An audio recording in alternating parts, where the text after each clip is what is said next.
ॐ जननीं शारदां देवीं रामकृष्णं जगद्गुरुं पादपद्मे तयोश्रित्वा प्रणमामि मुहुर्मुहुः।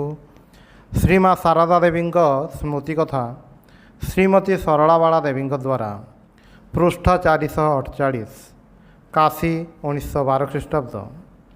पौष मास बड़दिन छुट्टी श्री श्री माँ पाखरे रहिबे एही इच्छारे सुधीरा दीदी आम केते जनଙ୍କୁ नहीं काशी गले। माँ सहित देखा करिवारु से अन्यान्य कथा परी जगेन माँर संवाद नेले और कहिले आहा माँ जगिन आसीपारा ना ताकू जो बेमारी होइथिला ठाकुर माँ ही रक्षा करिसंती। जगिन पाई खूब चिंता होइथिला। किछि समय कथबार्ता पर सुधीरा दीदी और आमे सबू रहिबा पाई जो घर भड़ा निया होइछि ताहा देखिबाकू गले। माँ टिके शोई जाइथिले। घर प्राय निस्तब्ध, समस्ते विश्राम करुछंती। एपरी समय बारंडारू गोटे गीत शुणागला। माँ मोर कुआड़े गले, अनेक दिन देखी नाही माँ निय मते कड़े। तुमे किपरि जननी संतान पाई एते पाषाणी, आउ न कंदाई देखा दियो माँ तनया बोली। गीतटी एते मृदु स्वर शुणा जाउथिला जे मोर मने हैला केही जेपरि खूब दूर रे थाई कांदुछि। माँ हठात उठी कहिले किए गीत बोलुछि? चलो तो माँ बारंडारे जाई देखिबा। बाहर को जाई जहाँ देखिली सेथिरे मु हतबाक होई ठिया होई रहिली। गोटिए झियो एही गीतटी बोलुछि एवं अश्रु जल ताहार छाती भासी जाउछि। माँ सेठारे बसिबा मात्रे से माँ को प्रणाम करी कहिला, माँ मोर अनेक दिनर आशा आज पूर्ण हैला। आज मोर केते आनंद होउछि कहि पारु नाही माँ। माँ आशीर्वाद करी ताहार परिचय पचारिले। झियो कहिला मु आपणकर भिकारुणी झियो माँ।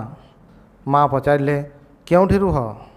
झियो कहिला अन्नपूर्णांग दरजारे, नहेले दशाश्वमेध घाटरे बिहारी बाबांग मंदिर पाखरे बसी थाए।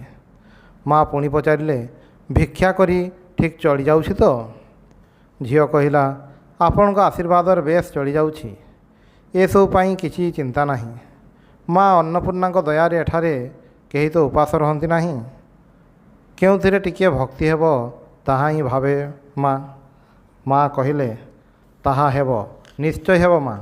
तुमे एमिति स्थान रहिछ एठारे विश्वनाथ माँ अन्नपूर्णा स्वयं विजय करिसंती। तांको कृपारे सबु होइजिवो।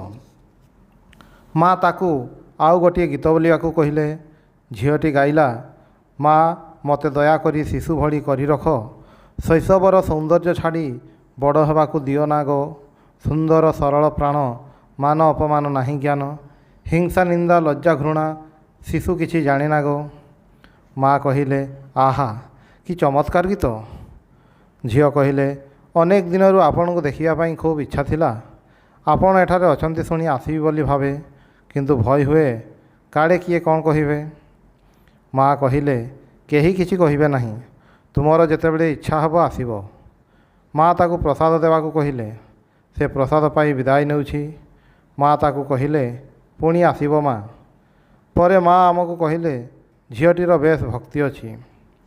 जेउ केते दिन काशी थिली प्रत्यह 2 अड़ी माँ को पाखक जाउथिली। दिने ऊपर अड़ी जाई देखिली माँ अद्वैत आश्रम रे भागवत पाठ शुणियाकू जाउछंती। आमको देखि से कहिले आमे मठरे भागवत शुणियाकू जाउछु, किए जने कथक भागवत पाठ करिवे, तुमे माने जीव कि? चलो ना। आमे तांको सहित गलु। 2 घंटा पर्यंत पाठ हैला। पाठ सरिया परे माँ गोटे टंका देई प्रणाम करी कहिले आहा कि चमत्कार पाठ। कथक सुंदर कहिले। दिने संध्या परे सुधीरा दीदी और मु माँ को पाखरे बसीछु।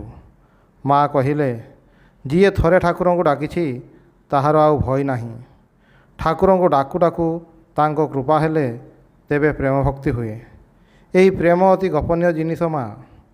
ब्रज गोपी मानकर प्रेम भक्ति होइथिला। सेमाने एकमात्र कृष्ण व्यतीत आउ किछि जानु नथिले। नीलकंठଙ୍କ गीतरे एही पदटी अछि, सेही प्रेम रत्न धन रखिबाकू हुए अति जतने। यह कही माँ गीतटी गाइले। केते मधुर कंठरे माँ यही गीतटी बोलिथिले ताहा आज जाई जेपरि कानरे बाजुछि। गीत सरिबारु माँ कहिले आहा नीलकंठ गीत कि चमत्कार। ଠାକୁରେ ଖୁବ୍ ଭଲ ପାଉଥିଲେ। ଠାକୁରେ ଯେତେବେଳେ ଦକ୍ଷିଣେଶ୍ୱରରେ ଥିଲେ, ନୀଳକଣ୍ଠ ବେଳେବେଳେ ତାଙ୍କ ପାଖକୁ ଆସୁଥିଲେ ଓ ଗୀତ ବୋଲୁଥିଲେ। ସେତେବେଳେ ମୁଁ କେତେ ଆନନ୍ଦରେ ଥିଲି। କେତେ ପ୍ରକାରର ଲୋକ ତାଙ୍କ ପାଖକୁ ଆସୁଥିଲେ। ଦକ୍ଷିଣେଶ୍ୱରରେ ଯେପରି ଆନନ୍ଦର ହାଟ ବଜାର ବସିଯାଉଥିଲା। ଦିନେ ମାଆଙ୍କ ଘରକୁ ଯାଇଛି। ମା ବାରଣ୍ଡାରେ ବସି 2 ଜଣ ସ୍ତ୍ରୀ ଲୋକଙ୍କ ସହିତ କଥା କହୁଛନ୍ତି। ସେହି ଭିକାରୁଣୀ ଝିଅ ଆସି ମାଆଙ୍କୁ ପ୍ରଣାମ କଲା। ହାତରେ ଗୋଟିଏ ପିଜୁଳି ଧରିଥିଲା। ପିଜୁଳିଟି ମାଆଙ୍କୁ ଦେଇ କହିଲା, ମା, ଏଇଟା ଆଜି ଭିକ୍ଷା କରି ପାଇଛି, ତେଣୁ ଆପଣଙ୍କ ପାଇଁ ଆଣିଛି। ଦେବାକୁ ସାହସ ପାଉନାହିଁ ମା। ମା କହିଲେ, ଠିକ୍ କରିଛ। ଆହା, ଦିଅ ମା। ଏ କଥା କହି ପିଜୁଳିଟି ମୁଣ୍ଡରେ ଛୁଆଇଲେ ଏବଂ କହିଲେ, ଭିକ୍ଷାର ଜିନିଷ ଖୁବ୍ ପବିତ୍ର ଅଟେ। ଠାକୁରେ ଖୁବ୍ ଭଲ ପାଉଥିଲେ। ବଢ଼ିଆ ପିଜୁଳିଟି, ମୁଁ ପରେ ଖାଇବି। ଝିଅଟି କହିଲା, ମୁଁ ଆପଣଙ୍କର ଭିକାରୁଣୀ ଝିଅ, ମୋ ଉପରେ ଏତେ ଦୟା। ଏହା କହୁ କହୁ ତା ଆଖିରୁ ଲୁହ ଝରିବାକୁ ଲାଗିଲା। ମା କହିଲେ, ତୁମର ଗୀତ ଖୁବ୍ ମଧୁର, ତୁମେ ଗୋଟେ ଗୀତ ଗାଅ। ଝିଅଟି ଗାଇବାକୁ ଲାଗିଲା, ଆରେ ବାପା ଗୋପାଳ, ତୋତେ ସଜାଇ ଦେବି, ତୁ ଘୂରି ଘୂରି ନାଚିବୁ, ମୁଁ ନାଚ ଦେଖିବି। ପାଦରେ ନୂପୁର ବାନ୍ଧିଦେବି, ମୁଁ ରୁଣୁଝୁଣୁ ବାଜିବ। ଅଣ୍ଟାରେ ତ ସୁନା ଅଣ୍ଟା ସୂତା ସୁନ୍ଦର ଦିଶିବ। ଗୋପାଳ ମୋ ଧନ ତୋତେ ଖୁଆଇ ଦେବି ରେ, ସୁନାର କଙ୍କଳ ପିନ୍ଧାଇ ଦେବି ତୋ 2 ହାତରେ। ଗୀତ ସରିଲା ପରେ ସେ କହିଲା, ମା, ଏହି ଗୀତଟି ବୋଲିଲେ ଦଶାଶ୍ୱମେଧ ଘାଟରେ ଯେଉଁ ବିହାରୀ ବାବା ସାଧୁ ଅଛନ୍ତି, ସେ ଠିକ୍ ଗୋପାଳଙ୍କ ପରି ନାଚୁଥାନ୍ତି। ତାଙ୍କ ସ୍ୱଭାବ ଠିକ୍ ବାଳକ ପରି। ମା କହିଲେ, ଗୀତଟି ସୁନ୍ଦର ହୋଇଛି, ଆଉ ଗୋଟିଏ ବୋଲ। ସେ ଆଉ ଗୋଟିଏ ଗୀତ ବୋଲିଲା। ତାକୁ ପ୍ରସାଦ ଦେବା ପାଇଁ ମା କହିଲେ। ପ୍ରସାଦ ନେଇ ମାଆଙ୍କୁ ପ୍ରଣାମ କରି ସେ କହିଲା, ଆଜି ତେବେ ଆସୁଛି। ମା କହିଲେ, ପୁଣି ଆସିବ ମା, ଯେତେବେଳେ ଇଚ୍ଛା ହେବ ଆସିବ। ଦିନେ ଅପରାହ୍ନ 3ଟା ବେଳେ ମା ବୃଦ୍ଧାମାନଙ୍କର ଆଶ୍ରମ ଦେଖିଯିବା ବାଟରେ ଆମକୁ ଗାଡ଼ିରେ ଉଠାଇ ନେଇଗଲେ। ସେଠାରେ ଓହ୍ଲାଇବା ସଙ୍ଗେ ସଙ୍ଗେ ଜଣେ ବୋହୂ ଆସି ମାଆଙ୍କୁ ଉପରକୁ ନେଇଗଲେ। ବୃଦ୍ଧାମାନେ ସମସ୍ତେ ମାଆଙ୍କ ଚରଣରେ ଫୁଲ ଦେଇ ପ୍ରଣାମ କରିବାକୁ ଲାଗିଲେ। ମା କହିଲେ, ଏ କ'ଣ ଗୋ, ଏମାନେ ସମସ୍ତେ କାଶୀବାସୀ, ଏମାନେ ପୁଣି ପ୍ରଣାମ କାହିଁକି କରୁଛନ୍ତି? ବୋହୂ କହିଲେ, କାହିଁକି ନ କରିବେ ମା, ଆପଣଙ୍କ ଅନ୍ନରେ ଏମାନେ ପ୍ରତିପାଳିତ ହେଉଛନ୍ତି। ମା କହୁଛନ୍ତି, ବିଶ୍ୱନାଥ ଅନ୍ନପୂର୍ଣ୍ଣା ହିଁ ସବୁଠାରେ ଅଛନ୍ତି ମା, ତୁମେ କ'ଣ ଏମାନଙ୍କର ଦେଖାଶୁଣା କର? ବୋହୂ କହିଲେ, ହଁ ମା, ଯେମିତି କରନ୍ତି। ମା କହିଲେ, ଆହା, ବେଶ ଭଲ। ଏହି ଅନାଥ ବୁଢ଼ୀମାନଙ୍କର ସେବା କଲେ ନାରାୟଣଙ୍କ ସେବା କରିବା ହୁଏ। ଆହା, ଏହିସବୁ ପିଲାମାନେ ଆମର କେତେ କାମ କରୁଛନ୍ତି। ତାପରେ ମା ବୃଦ୍ଧାମାନଙ୍କର ପରିଚୟ ପଚାରି ବୁଝିଲେ ଏବଂ ସେମାନଙ୍କର କୋଠରୀ ସବୁ ବୁଲି ବୁଲି ଦେଖି ଫେରି ଆସିଲେ। ଦିନେ ସନ୍ଧ୍ୟା ପରେ ଆମେ ସାରନାଥରୁ ଫେରି ମାଆଙ୍କ ଘରକୁ ଯାଇ ଦେଖିଲୁ ମା ଶୋଇଛନ୍ତି। ରାଧୁ ମଧ୍ୟ ତାଙ୍କ ପାଖରେ ଶୋଇଛି। ସାରନାଥର ବର୍ଣ୍ଣନା ଶୁଣି ରାଧୁ ମାଆଙ୍କୁ କହିଲା, ମା, ଦିନେ ଦେଖିବାକୁ ଯିବା। ମା କହିଲେ, କେମିତି ଯିବୁ କହିଲୁ ମା, ମୋର କ'ଣ ଗୋଡ଼ରେ ପୂର୍ବପରି ବଳ ଅଛି ଯେ ବୁଲି ବୁଲି ଦେଖିବି? ଏଇ ଦେଖ ନା ମା, ବିଶ୍ୱନାଥ ଦର୍ଶନରେ ଯାଇପାରୁନାହିଁ। ଏମାନେ ସବୁ ଯାଉଛନ୍ତି ଦେଖି ମୋର ବି ଇଚ୍ଛା ହୁଏ ବିଶ୍ୱନାଥଙ୍କୁ ଦର୍ଶନ କରି ଆସିବି, କିନ୍ତୁ ଗୋଡ଼ ଚାଲୁନାହିଁ ତ ଯିବି କିପରି? କିଛି ହିଁ କରିପାରେ ନାହିଁ। ଯେତେବେଳେ ଗୋଡ଼ ଠିକ୍ ଥିଲା ସେତେବେଳେ ଆମ ଗାଁରୁ ଦକ୍ଷିଣେଶ୍ୱର ପର୍ଯ୍ୟନ୍ତ ଚାଲି ଚାଲି ଆସିଛି। ସେତେବେଳେ କେତେ ଚାଲିପାରୁଥିଲି। ଠାକୁରେ ଦେହ ରଖିବା ପରେ ବୃନ୍ଦାବନ ଯାଇଥିଲି, ସେଠି ତ ଚାଲି ଚାଲି ସବୁ ଦର୍ଶନ କରୁଥିଲି। ଆଉ ଦିନେ ଯାଇ ଦେଖିଲି ଗୋଟିଏ ସ୍ତ୍ରୀ ଲୋକ, ତାହାର 10-11 ବର୍ଷ ବୟସର ଗୋଟିଏ ଝିଅ ମାଆଙ୍କ ପାଖରେ ବସିଛନ୍ତି। ସ୍ତ୍ରୀ ଲୋକଟି ଅତ୍ୟନ୍ତ ଗରିବ। ମା ପଚାରିଲେ, ତୁମ ସ୍ୱାମୀ କେଉଁଠି? ସ୍ତ୍ରୀ ଲୋକଟି କହିଲା, କେଉଁ ଆଡ଼େ ବୈରାଗୀ ହୋଇ ଚାଲିଯାଇଛି। ଏଇ ଝିଅଟି ଯେତେବେଳେ ଛୋଟ ଥିଲା ସେବେଠୁ ଯାଇଛି। ମା ପଚାରିଲେ, ଏତେ ଦିନ କାମଦାମ ନାହିଁ, କେମିତି ଚଳୁଛ?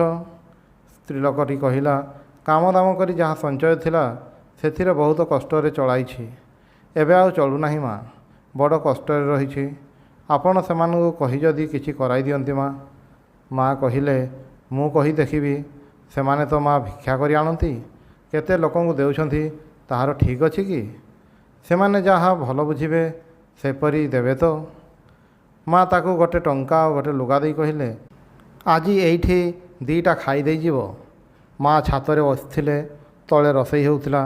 ସ୍ତ୍ରୀ ଲୋକଟି କହିଲା, ମା, କୁନି ଝିଅ କହୁଛି କେତେ ସୁନ୍ଦର ରୋଷେଇ ବାସନା ଆସୁଛି। ମା କହିଲେ, ସେ କ'ଣ ଗୋ, ସେମିତି କଥା କହନ୍ତି? ଠାକୁରଙ୍କ ଭୋଗ ହେବ। ପ୍ରସାଦ ପାଇବା ବେଳେ ମା' ସେହି ଝିଅଟିକୁ ଅଧିକ ତରକାରୀ ପ୍ରଭୃତି ଦେବା ପାଇଁ ପୂଜାରୀଙ୍କୁ କହିଦେଲେ। ଖାଇବା ଶେଷ ହେଲେ ସ୍ତ୍ରୀ ଲୋକଟି କହିଲା, ବହୁତ ଖାଇଛି ମା', ମୋ ଝିଅ ତ ଉଠିବାକୁ ମଙ୍ଗୁନାହିଁ। ମା' କହିଲେ, ହେଉ ଠିକ୍ ଅଛି, ଏବେ ଖାଇବା ସରିଛି, ତଳେ ଯାଇ ହାତ ଧୋଇ ହୁଅ। ସ୍ତ୍ରୀ ଲୋକଟି ତଳକୁ ଗଲା ପରେ ମା' କହିଲେ, କେତେ ଦାରିଦ୍ର ଦଶା, ଏତେ ଲୋଭ। ଆସିବା ସମୟରୁ ହିଁ ଝିଅଟା ଖାଇବି ହେଉଛି। ଏତେ ବଡ଼ ଝିଅ ହେଲେ କିଛି ବୁଦ୍ଧି ନାହିଁ। ଏସବୁ ଲୋକଙ୍କର କିଛି ହୁଏ ନାହିଁ। ଲକ୍ଷ୍ମୀ ଛଡ଼ାର ଦଶା। ସେମାନେ ଉପରେ ଆସିବାରୁ ମା' ତାଙ୍କୁ ପାନ ଦେଇ କହିଲେ, ଏଥର ଆସ। ସେମାନେ ଚାଲିଗଲା ପରେ ମା' ଘରେ ତକ୍ତପୋଷ ଉପରେ ଶୋଇ ଆମ ସହିତ ଗପ କରିବାକୁ ଲାଗିଲେ। କହିଲେ, କାଶୀରେ କେତେ ପ୍ରକାରର ଲୋକ ଅଛନ୍ତି ଯେ ତାହାର ଠିକ୍ ନାହିଁ। ଏହି ପ୍ରକାର କେତେ ଲୋକ ଯେ ଆସି ମୋତେ କହୁଛନ୍ତି, ମୋତେ କିଛି ସାହାଯ୍ୟ କରିବା ପାଇଁ ଆପଣଙ୍କ ପୁଅମାନଙ୍କୁ କହିଦିଅନ୍ତୁ। ମୁଁ ଆଉ କ'ଣ କହିବି କୁହ? ସେମାନେ ଯେଉଁ ପ୍ରକାର ବୁଝିବେ ସେମିତି ତ କରିବେ। ମାଲୋ, ଯେତେ ଦରିଦ୍ରଙ୍କର କ'ଣ ଏଠାରେ ହିଁ ବସବାସ? ସେମାନେ ଏବେ କ'ଣ କରିବେ କୁହ?